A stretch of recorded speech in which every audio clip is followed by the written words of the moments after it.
Before we start the first panel discussion, we would like to apologize that due to unforeseen circumstances, one of our speakers, Mr. Richard Armitage, is unable to join us for this event.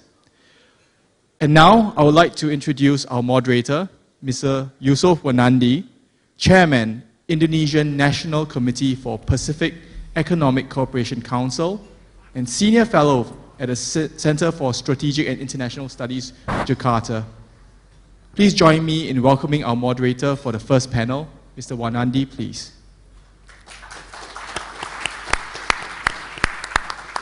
Good morning. I think after a very good session, an introductory session and a keynote speaker from Peter Mandelson, Lord Mandelson, and now we are in for what can we really do together in implementing some of the ideas that he mentioned about the need maybe for a new international order at the end, but also definitely new institutions that has to be built to be able to cope with the new challenges, global and regional.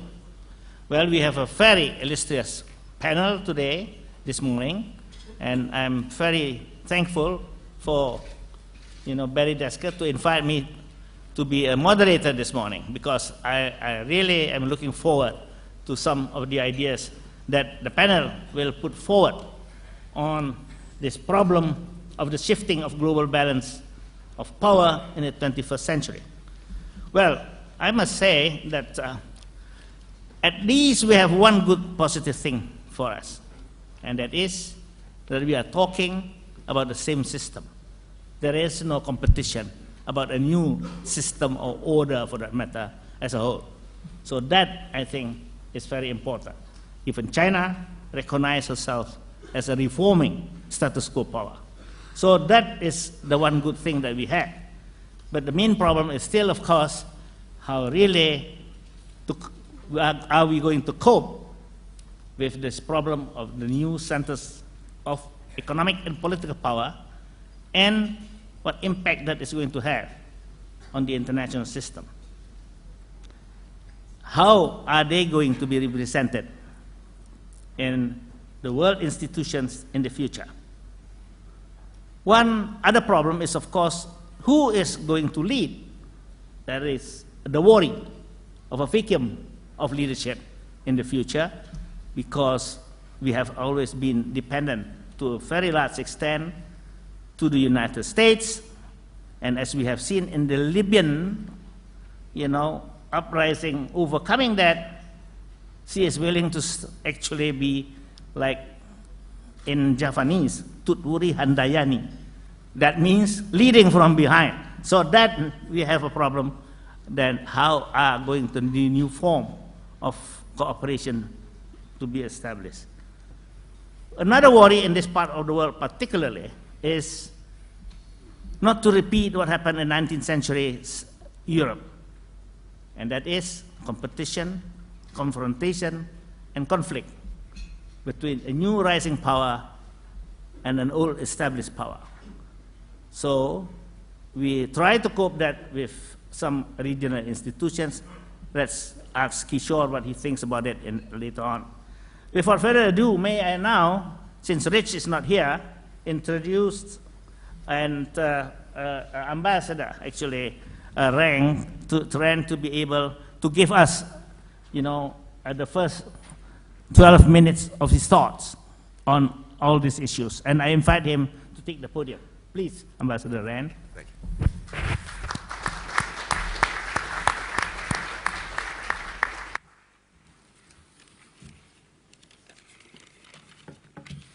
Thank you, Joseph, and thanks to RSIS for sponsoring this fascinating dialogue.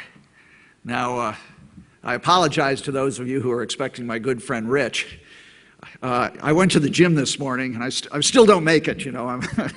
Those of you who've seen Rich, he's quite a bit larger than I am.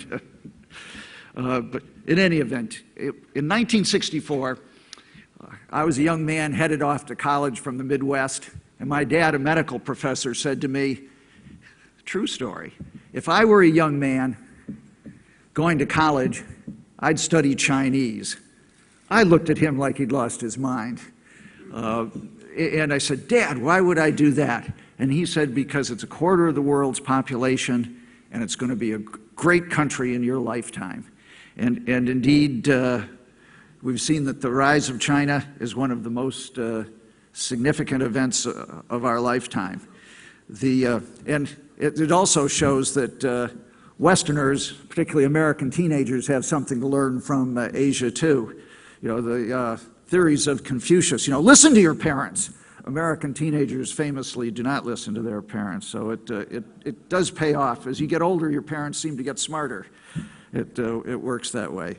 But the rise of China's economy, number 2 in the world in GDP, number 1 in trade, the world's largest creditor. You know, it's not surprising that that would lead to a rise in political and military strength as well. That's only natural.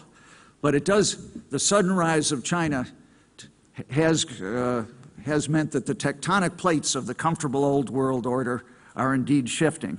And in my office, and I had a ringside seat for this, in fact, from 2001 2009, I was the U.S. ambassador to China, so I watched as this was going on, and I had in my office in front of me, I had a picture of, it was a photograph of turbulent seas, and some days I felt like I was in the vortex of those turbulent seas, because as you can imagine, this sort of tension between a developed power and a developing power, you know, there are some challenges, but the important thing is to manage those challenges. Now, I would submit, Dr. Wanandi mentioned the 20th century issue as a rising power. Is this Germany? Is China Germany of the 30s? Japan of the 40s? I submit to you this is not the case, that we have a new paradigm thanks to the globalized world we live in and the advances in technology and communications that make that possible. Indeed, China is already what Martin Wolf and the FT has called a premature superpower.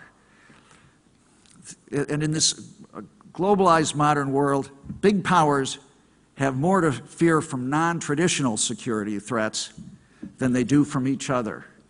And in fact, the U.S. welcomes a strong, prosperous, and stable China. It has, it has for many successive administrations. I know sometimes our friends are suspicious about this, but indeed we've been consistent about that, and of course that's good. To feed and clothe 1.3 billion people is no small task, and we applaud China for the efforts it's made in doing that. Now, what are these non-traditional security threats? They're things that no single country could combat on its own. Pandemic influenza, terrorism, climate change, environmental degradation, energy security, and so on. These have to have multilateral solutions. Countries have to cooperate, or we're not going to beat these sorts of threats or keep them under control. I remember we've just had the 10th anniversary of September 11th, and I remember clearly I had just gotten home, and the French ambassador called me and said, "Turn on your TV," and I did, just in time to see the second plane hit the World Trade Center. And about, I'd say no less than half an hour after that, my phone rang, and it was President Jiang Zemin's office. They wanted to speak to President Bush. And the President Jiang wanted to speak directly to President Bush. And indeed, I know from President Bush, the first call he got was from President Jiang Zemin, who said, in our coming fight against terrorism, we stand shoulder to shoulder with the United States. And indeed, that was one of the ways that we successfully cooperated in facing non-traditional security threats. Now, on the traditional security side, I know that General Yao might might see the world differently than I do. But if you're Chinese, and I'm well aware of the history of China with foreign powers in the 20th and 19th centuries, it's understandable why they might think this way. But if you look out from China, of course, it looks like there's a network of alliances, there's island chains, but it looks as if this is purposeful containment. I wish to assure my Chinese friends, once again, this is not the case. This is not the case. You know, is the growth in China's military a threat? Not necessarily at all. It need not be alarming. My military friends tell me that threat has two components. Capacity, certainly China has very significant capacity, but intent. And that's the key. What's the intention of the military buildup that we see? And there's perfectly good reasons. You know, the United States isn't looking to contain China or hold it back. We're looking for partners in keeping peace and stability in the region. If China, you know, they helped police in Somalia, you know, the piracy problem there. So there's hope that China will become a very good partner. That their navy is expanding from, you know, brown water to blue water. That's not surprising, as China's economic interests have expanded, and they're concerned about their supply routes and these ocean routes. Now, for security, in terms of security architecture, there's a whole alphabet soup of competing security architectures. I'm sure we'll talk about those later, but from north, you know, in Europe, it's sometimes said that the supply of security architectures far exceeds the demand. In Northeast Asia, which historically is a very volatile and potentially dangerous place, it doesn't. In the six-party talks, actually one of the reasons for the six-party talks was to start a security architecture in Northeast Asia. But in this part of the world, we have ASEAN, ASEAN plus 3, ASEAN plus 6, the East Asian Summit, the Asia Regional Forum, there's APEC. So there are plenty of different options out there now. Now, power sharing. Absolutely, absolutely. This is, I think the U.S. welcomes power sharing, and in fact, you know, we've supported more power for China, the World Bank, the IMF, and a little-known story: China asked us for help to get into the Inter-American Development Bank, and people would naturally think that, oh, that would be something we'd oppose, you know, have China in our, you know, our southern part of the American hemisphere. But you know, in fact, we did. We played a role in helping China. So we welcome that. Burden sharing. Now that's a little more problematic. If you have the power, then it comes with power. It's the responsibility that comes with power and the burdens. And I know before I left China, we discussed this frequently with my Chinese friends, and some thought that indeed the U.S. desire to have China have more power and share some of the burdens was a plot to hold China back. But and that the G2, you know, would saddle a developing China. I mean, if you're a leader of China, I think you wake up every morning and worry about all the development issues you've got in China and not the problems around the rest of the world. And so, you know, it wasn't surprising that China wasn't enthusiastic when the trial balloon was set up about a G2. Now, sure.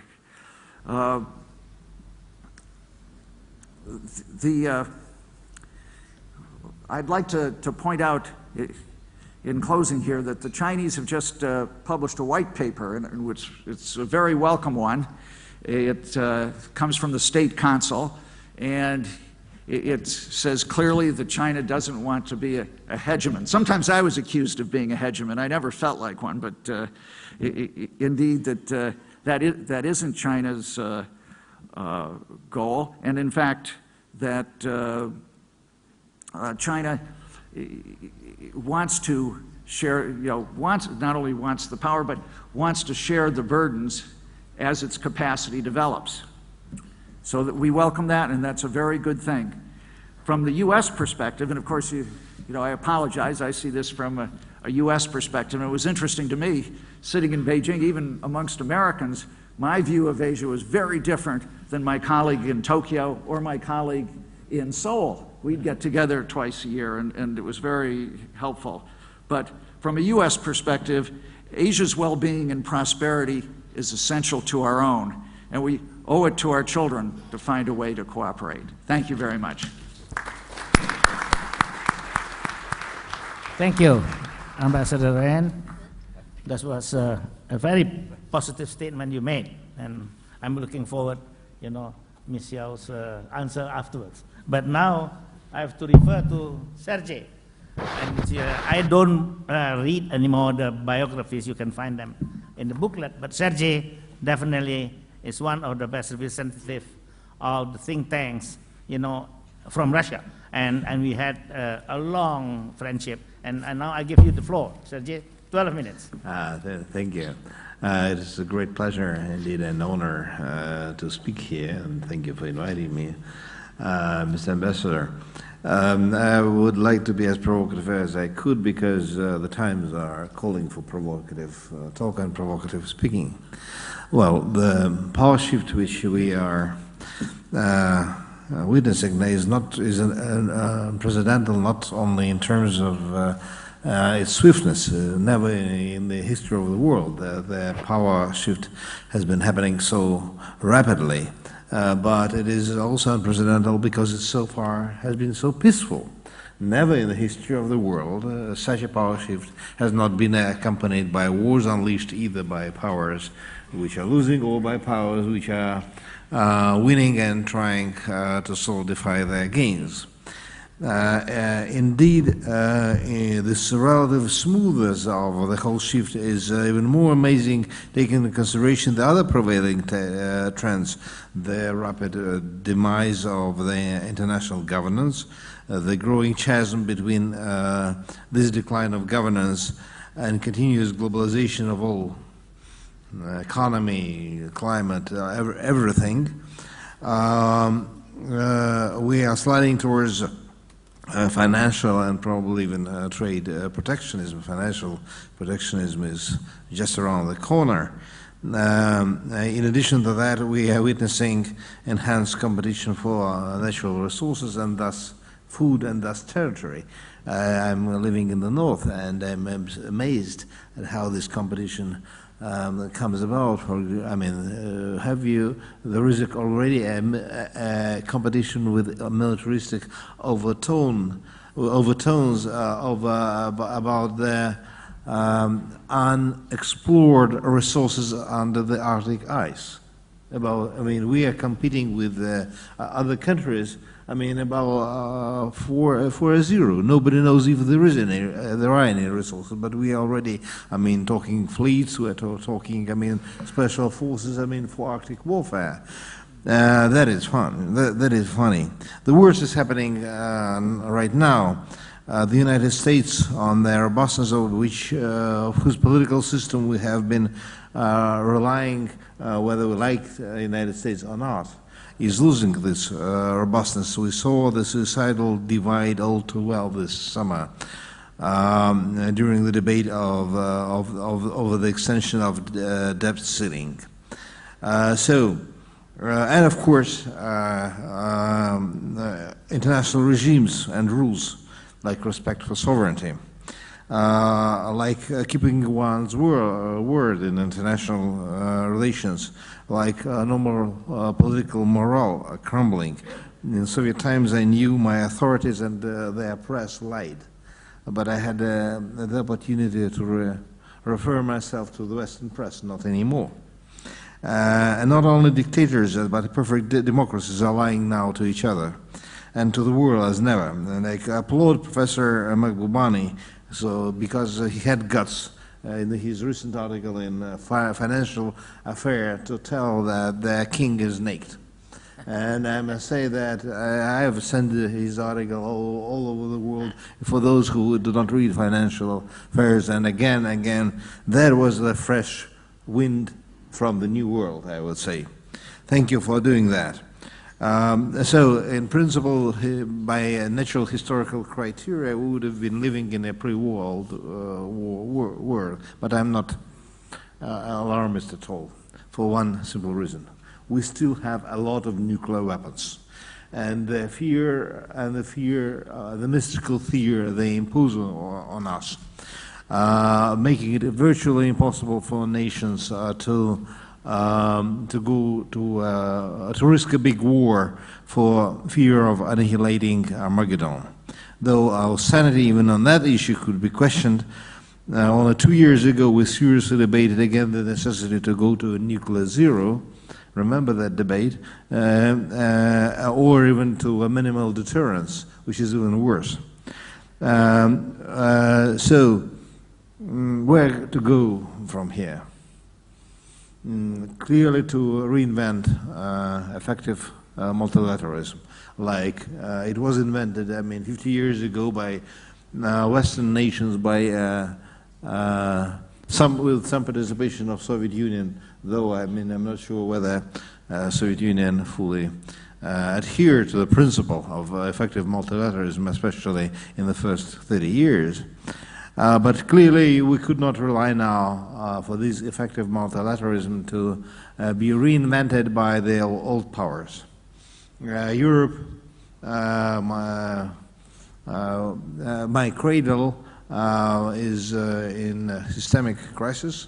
It will be consuming more energy than it produces for at least a decade or so, and nobody knows. United States is in the state of affairs we'll know. The only things which we could expect from them are rear guard actions, like a war, a support of the war of Georgia against Russia, or to prevent the resurrection of the Russian geopolitical might, or a Libyan affair, which is unleashing in front of our eyes, which could only bring instability to the whole area, as we all very much know. So it is only the emerging powers, and particularly the emerging powers from Asia, which could reinvent effective multilateralism, and do not count on anybody else. Of course, the whole world, including Russia, are calling for burden sharing in the international governance.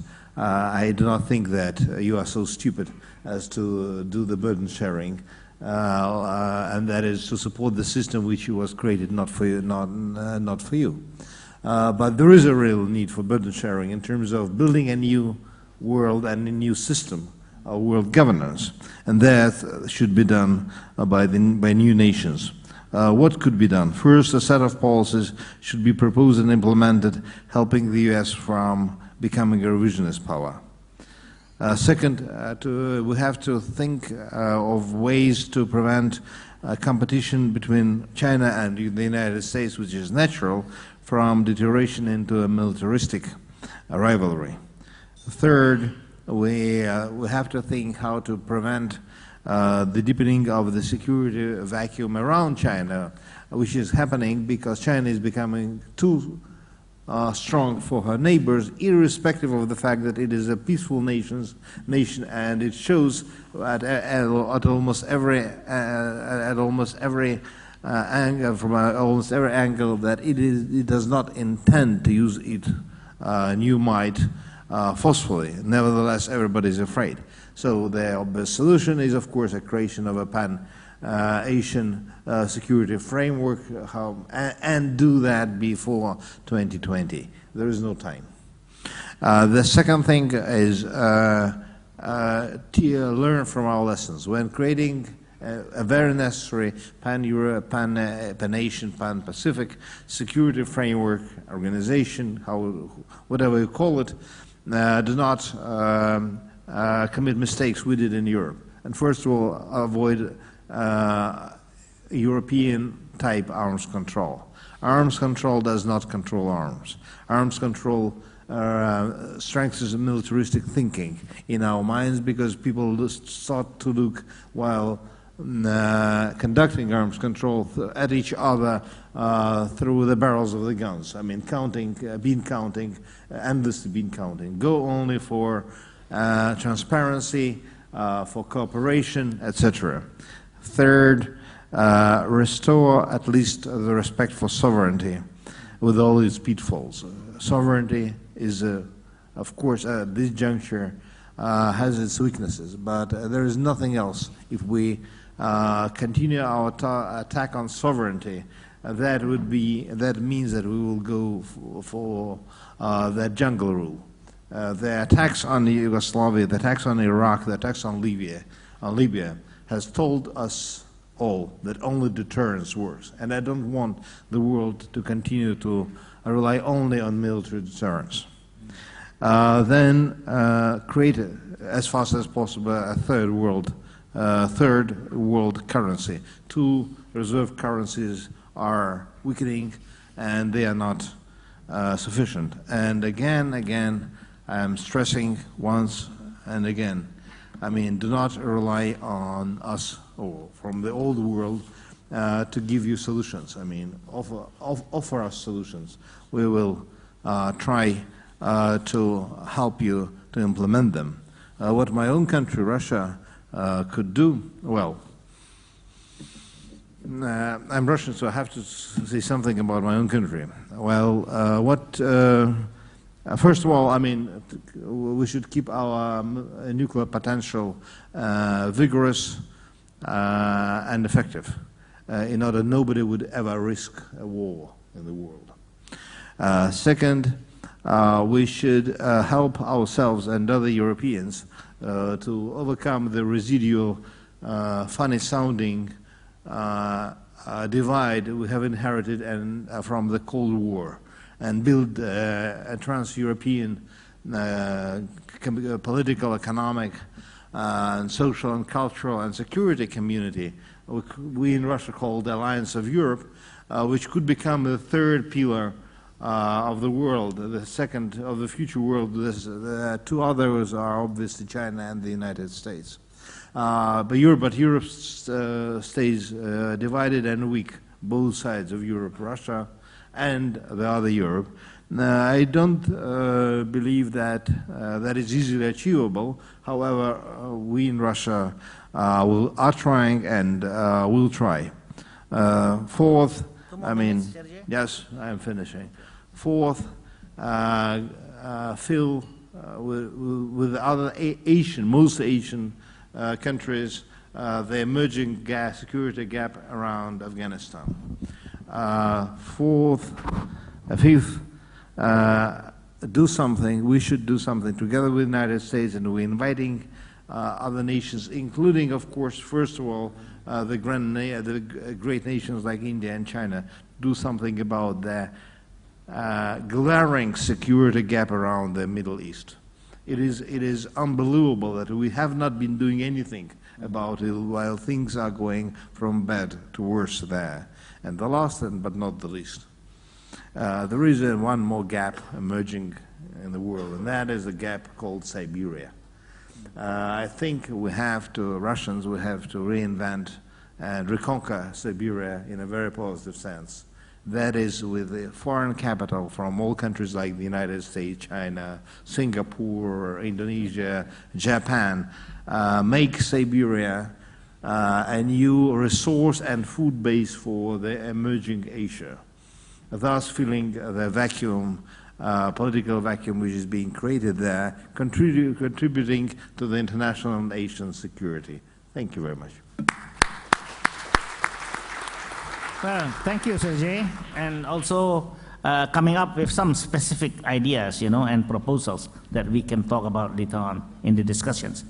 And now I would like to invite Kishore Mahbubani to give his 12 minutes, and this is the most enlightened man we have in East Asia. So I really would like you to listen very carefully what he has to say. Kishore, the floor is yours.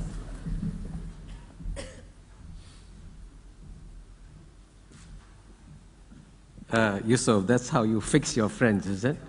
You're supposed to lower the expectations.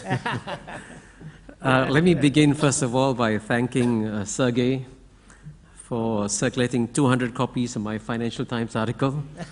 I hope you will all do the same, too. One tradition I have when we speak at the Lee Kuan Yew School of Public Policy, I learned it from my guru, Tommy Ko, is to make 3 points. So in my 12 minutes, I'll make 3 points. The first one about the larger historical backdrop against which we're discussing the shift of power. The second one, more specifically, on the relationship between the world's greatest power and the world's greatest emerging power, because that's always the dynamic that drives the geopolitics of the day. And thirdly, I'll try to talk about possible scenarios for the future, what's likely to happen in the decade or two to come. And I'll do it in 12 minutes. The first one, on the larger historical backdrop. I think it's important to get the larger historical backdrop right, because that's what frames the entire discussion. And how do I describe this larger historical backdrop? I describe it with 2 points. We're seeing what I call the end of the era of Western domination of world history. But I always hasten to add that the end of the era of Western domination of world history is not the end of the West, because the West continues to remain strong. But its capacity to dominate and run the world is disappearing day by day. And I'll explain what implications it has for the world. And the second point, of course, we're seeing the return of Asia. And I prefer to call it the return of Asia rather than the rise of Asia, because from the year 1 to the year 1820, consistently, the 2 largest economies in the world were always China and India. And it's only in the last 200 years that essentially Europe has taken off and North America has taken off. But if you view the last 200 years against the last 2,000 years, this has been essentially a major historical aberration. And all historical aberrations come to a natural end. And that's why Goldman Sachs has predicted that by 2050 or probably earlier, the number 1 economy in the world will be China, number 2 will be India, number 3 will be United States of America, and not a single European economy is going to be anywhere in the top 5 or 6. So what does this mean? I mean, in terms of the world order, it does mean profound changes. I mean, take, for example, the 2 most powerful economic organizations that we have in the world, the International Monetary Fund and the World Bank. Even till today, you have a rule that says to become the head of the IMF, you must be a European. To become the head of the World Bank, you must be an American. And no Asian qualifies, even though Asians have the fastest growing economies in the world, the largest pool of foreign reserves, and now the largest pool of economics PhDs. And I can tell you, by the way, the point I want to emphasize here is that there's this remarkable gap between what I call the rhetoric and the action. In theory, the Europeans will tell you day after day, yes, of course, we must change, we must adapt. The last G20 meeting, they said, don't worry, when the next head of IMF turns up, we will select on the basis of merit and no more on the basis of geography. But look at what happened when Dominic Strauss-Kahn stepped down. Boom! Instantly they said, has to be another European. Now that's the kind of an impulse of a world order that is disappearing and has to go. Same will apply to the UN Security Council, where clearly Europe is heavily overrepresented. You know, 2 out of 5 permanent seats, 40% of the 5 permanent seats, even though they represent 5% of the world's population, has to change. And also, if I come in closer to the region, if I may make a slightly more sensitive comment, it affects countries in many different ways. I mean, take, for example, the case of Australia, a very important player in our region. Its cultural identity is deeply, deeply rooted in the West. Its political future is going to be tied completely to Asia. So where Australia goes will provide indications of which way the winds are shifting. And these are the kinds of challenges that we will see in the world. But that's the larger historical backdrop. Now let me turn now to the most important geopolitical relationship of the day between the world's greatest power, United States of America, and the world's greatest emerging power, China. And I have to do so delicately because my good friend Sandy said, Kishore, you're not going to get me into an argument with General Yao. So I'll try to avoid that, Sandy. But if you look at this relationship, where it's been, where it's going, it's very difficult not to come to the conclusion, especially if you look back over the last 10 years, that in many ways, China has managed its fortunes in some way much better than the United States has over the past decade. Why do I say this?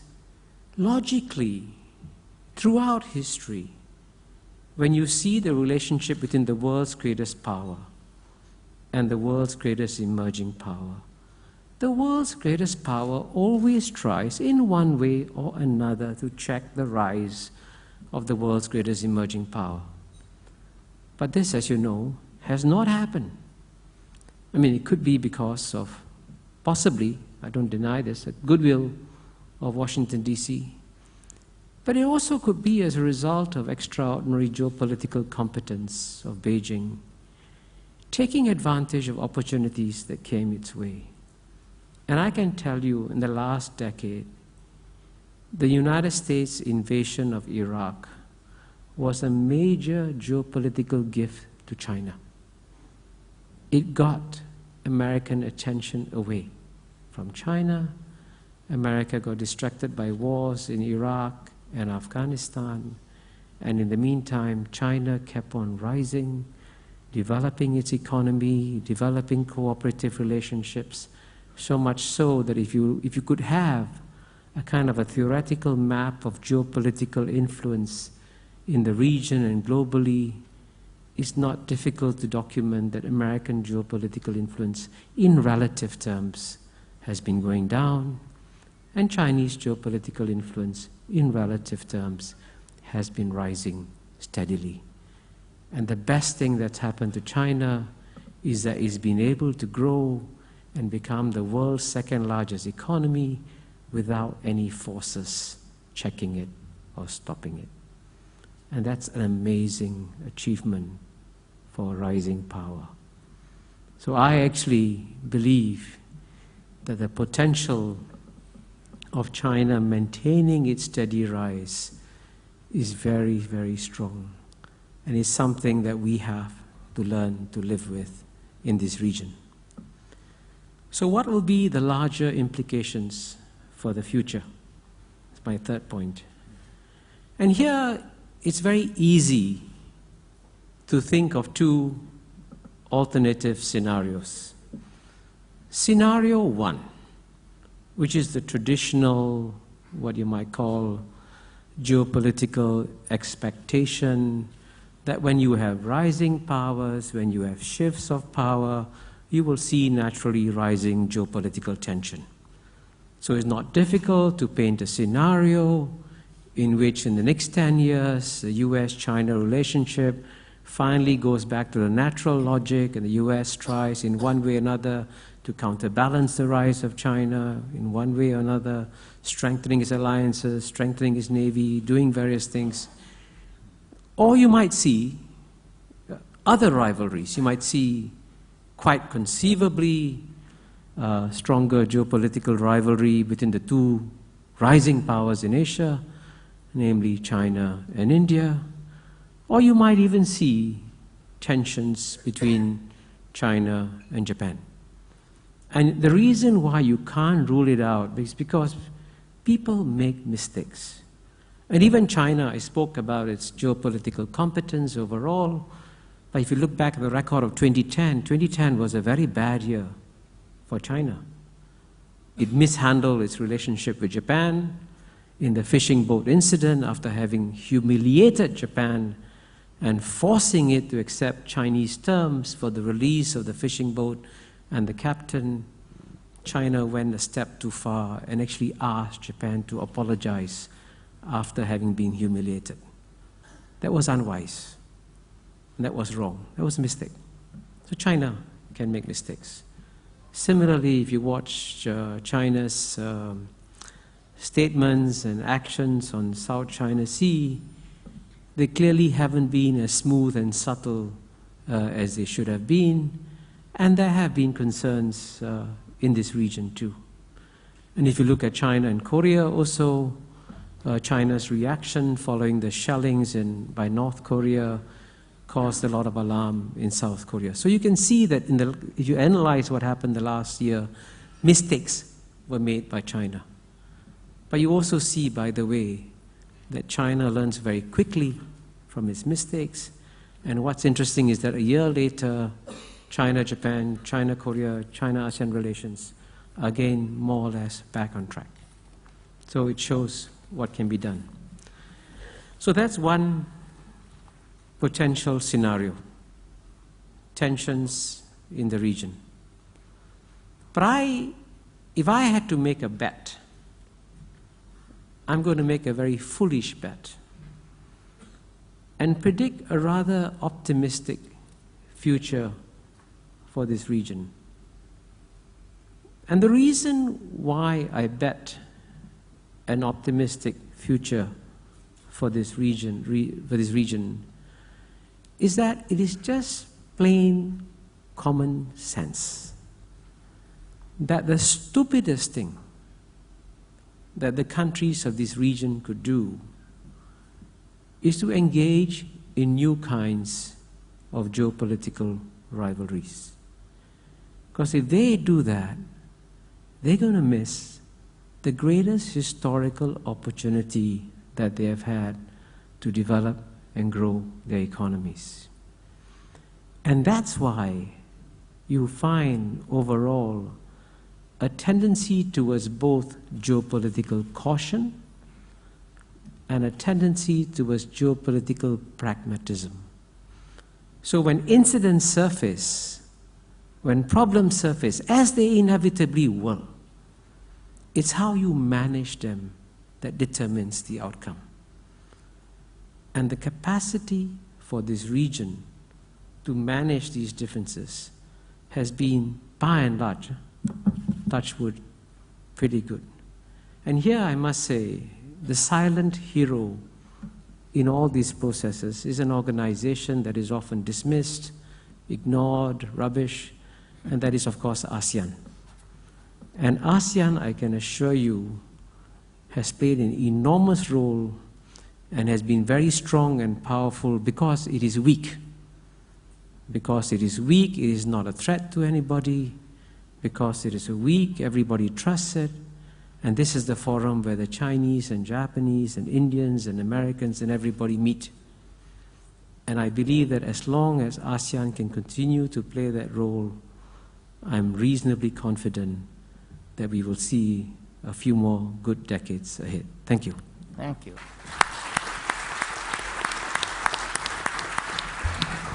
Well, as Kishore promised, 12 minutes is 12 minutes, and he has shown that. Thank you, Kishore, for a very good analysis. I really like that. I think the big picture. Now we are coming not the last, but not the least of all the participants in the discussion, and that is a representative of the new emerging, great power, China. And Ms. Yao, General Yao, is very kind enough, to give us her views on how China sees all these developments into the global, order. Please, General Yao. Thank you. First, I wish to thank the ISRS for inviting me to this very important dialogue. I will talk briefly on the shifting power balance between the United States and China. It is fair to say that of all the power balances today in the world, this one stimulates the most interests, as has been shown by the previous speakers, and also carries the profoundest implications and presents the greatest challenges and also the greatest opportunities. I will proceed by posing questions. My first question, is there any change in the power balance between China and the United States? The answer is yes. The change happens most obviously in the economic fields, where China is closing up the gap fairly fast. China's GDP accounted to 14% that of the United States in 2001, and it has jumped to 40% last year. And also in one decade, China advanced its world ranking from the 6th largest economy to the 2nd largest. Its contribution to world's GDP increased from 4% to 9%, more than doubled, while the United States decreased from 28% to 23%. In addition, China's economy performs better in the global financial crisis and recovers faster. Economic success has given China a greater part in international affairs. China is now a member of more than 100 intergovernmental international organizations and a party to more than 300 international conventions. It has set an example which may offer a possible alternative to the Western model. And with more resources devoted to defense, China's military modernization has yielded some fruits. So China, relative to the United States, is getting stronger politically, economically, and even militarily. The second question, does the change in power balance mean that a rising China will cross its road somewhere in the future or very soon in the future with a declining United States and take over as a superpower, as a global superpower? The answer is no. The United States is by far the largest economy with a per capita GDP 11 or 12 times that of China. And according to Professor Joseph Nye, a Harvard professor, it will take China more than 70 years to catch up with the United States in per capita GDP, even if China remains its current growth rate of 9% annually, and the United States with a growth rate of 2 to 3%. China also lags far behind in science and technology, education, environmental protection, social development, international influence, and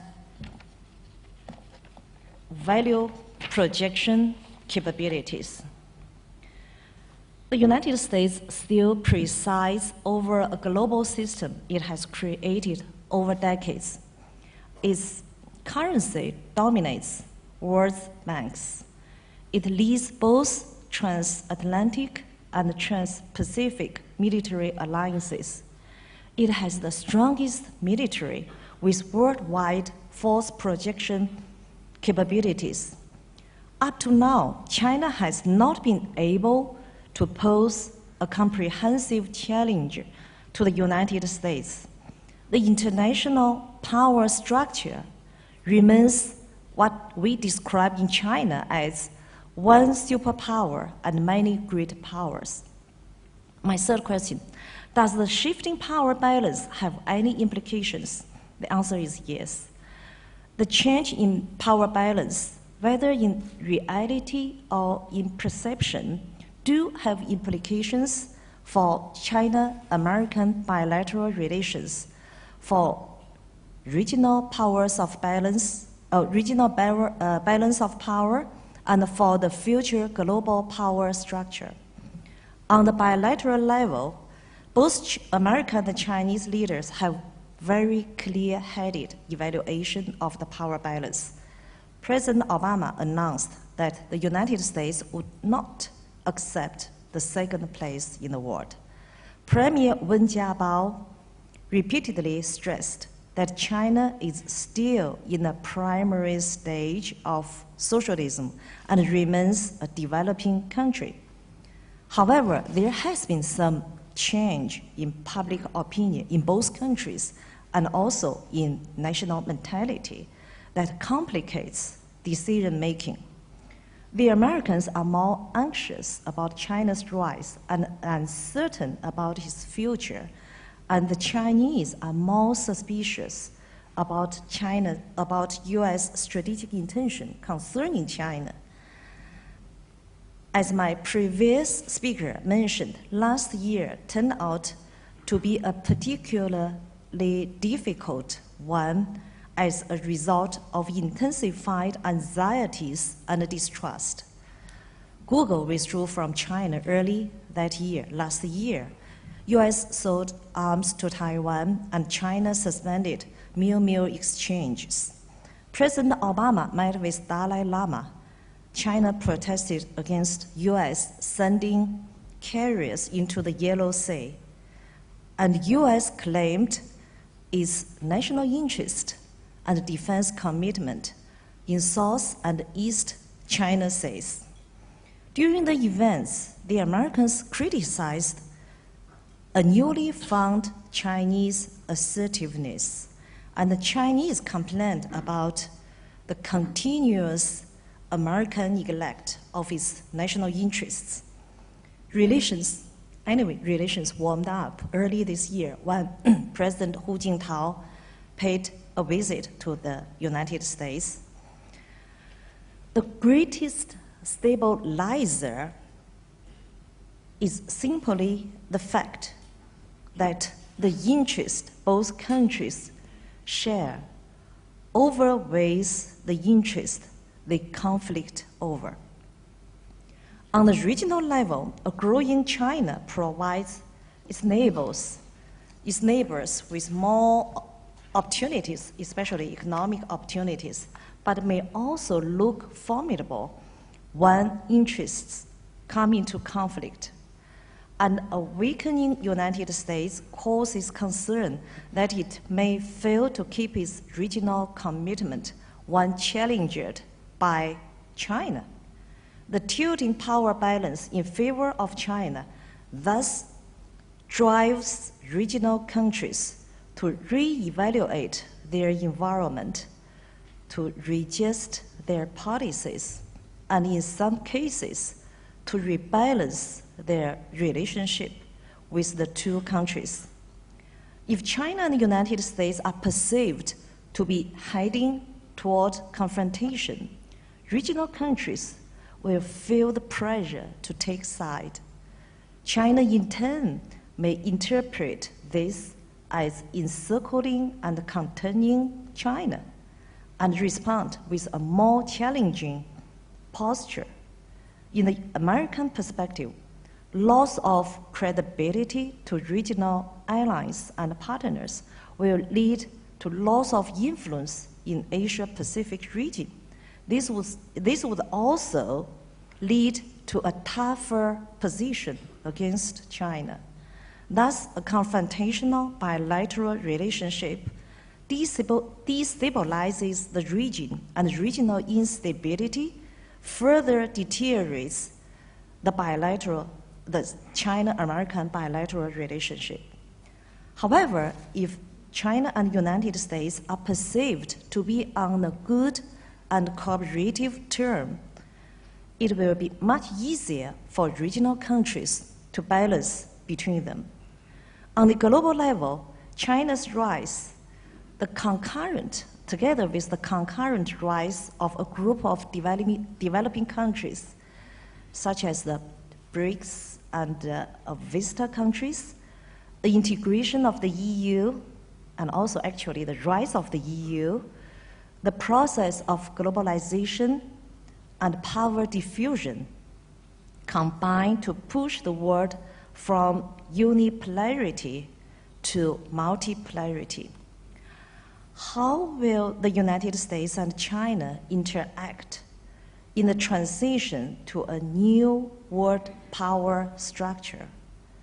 Will the United States be as accommodating as it has been for 3 decades toward China? For example, the Chinese military, to which I am a member, had been imposed arms embargo and high technology sanctions since 1989, and these measures are still valid today. If the United States welcomes a strong, prosperous, and successful China, as President Obama stated several times, what about the military part of that China? 2 more minutes, Ms. Yao. China has accepted the existing international rules and norms and taken the benefits from the existing system, international system. It has been a good taker so far. Now, it also faces demands to be a good maker, to contribute more to the international community, to provide more public goods, and to participate in making new rules and setting up new norms, as well as reforming the current ones. Will China continue to keep the low profile it has kept for 3 decades? These are hard questions we have to ask and answer. Personally, I see no reason why China and the United States cannot cooperate to manage a smooth and peaceful transition in a way that would benefit the United States, China, the Asia-Pacific region, and the world at large. Thank you.